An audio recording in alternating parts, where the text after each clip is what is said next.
Hello everyone, my name is Katie Mell. I am one of the Community Development Planners for the Genesee County Metropolitan Planning Commission, and today we are going to go over the procurement requirements for our CDBG funded program and the several types of projects that your local unit of government might be undergoing with your CDBG funding this year.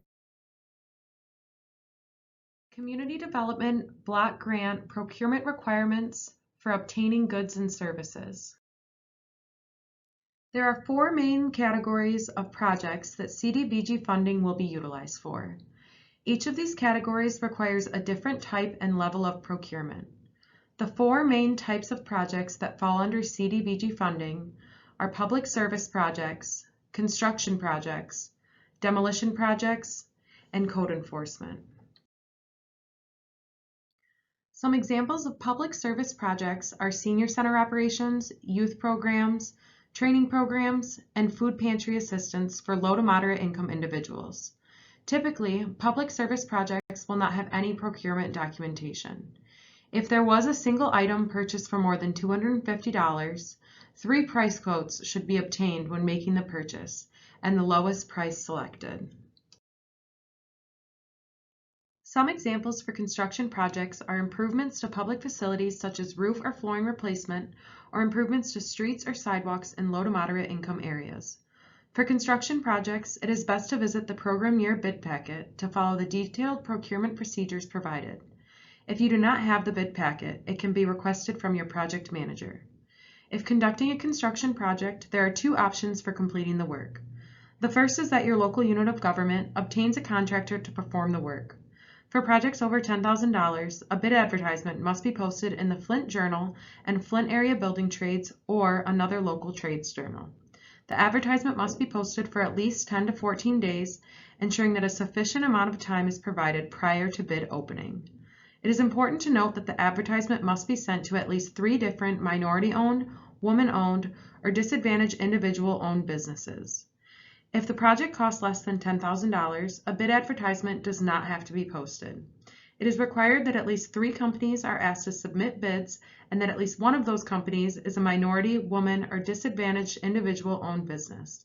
For every project that requires minority outreach, there is a form contained in the program year bid packet that must be filled out and turned into your project manager with all other procurement documentation. The second option for conducting a construction project is using municipal staff or the Genesee County Road Commission to complete the work. Many times, if there is a road project, the Genesee County Road Commission can incorporate the project into their schedule and will either complete the work themselves or bid out a contractor through the Road Commission. If GCRC bids out the project, they must still follow the normal construction procurement procedures for CDBG. Your project manager will provide you with the procurement documentation from the Road Commission if this is the case. If it has been decided that municipal staff will perform the work for your project, you do not have to post a bid advertisement, and your staff does not have to follow the federal wage requirements. If materials are being obtained, you must follow the same bidding requirements that you would if posting a bid for a contractor. For materials costing more than $10,000, you must post a bid advertisement in the Flint Journal and Flint Area Building Trades or other local trades journal. The advertisement must be posted for at least 10 to 14 days, ensuring that a sufficient amount of time is provided prior to bid opening. Lastly, I would like to mention that CDBG funding can be used for the engineering phase of a construction project, but you must follow the bidding procedures as you would for obtaining a contractor or materials for your project. If you do not follow the procurement procedures for hiring an engineer or architect during the design phase of your project, the costs are not eligible for reimbursement. For demolition projects, there are several phases of the project that require separate procurement. The first phase of the demolition process is the pre-demolition hazard survey. For this, you do not have to post a bid advertisement, but must obtain 3 price quotes from 3 different businesses. The award goes to the lowest responsible bidder. For the abatement and demolition portion of the project, you must post a bid advertisement in the Flint Area Journal and Flint Area Building Trades or another local trades journal. This can be conducted using 2 separate bid advertisements, or can be included in one bid advertisement that specifies the request is for abatement and demolition. The bid advertisement must also be sent to at least 3 minority, women, or disadvantaged individual business enterprises and recorded on the minority outreach form. When creating and finalizing any documents for the procurement process for construction or demolition projects, there is specific federal language that must be included in the bid advertisement and bid packet provided to contractors.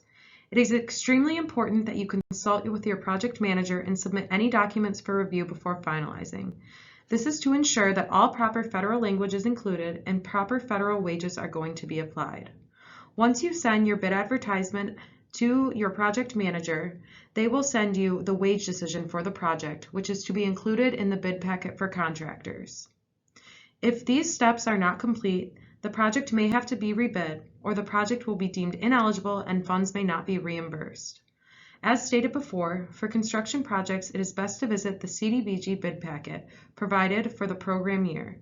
This will contain much more detailed information, steps, and documentation that are all required for this procurement process. Typically, code enforcement projects are carried out by municipal staff and there is not any procurement for carrying out the project. There are no federal wage requirements for this type of project.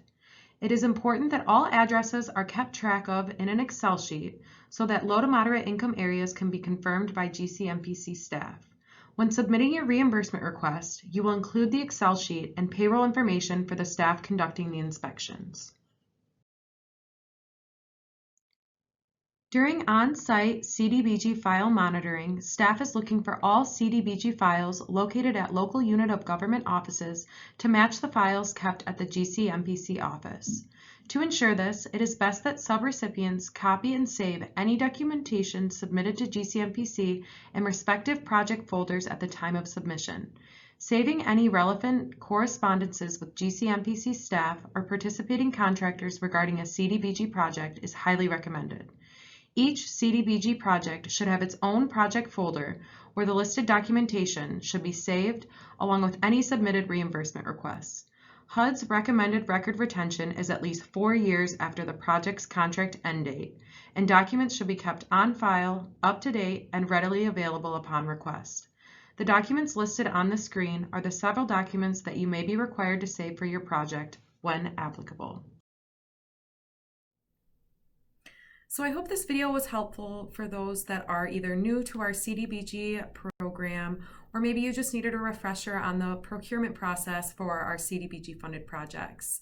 If there was something that we didn't cover, or maybe you have a project that is more specific than the general projects that we went over, please do not hesitate to contact myself or Damon Fortney, our lead planner, who is also one of our community development block grant program managers, if you have any more questions. Thank you.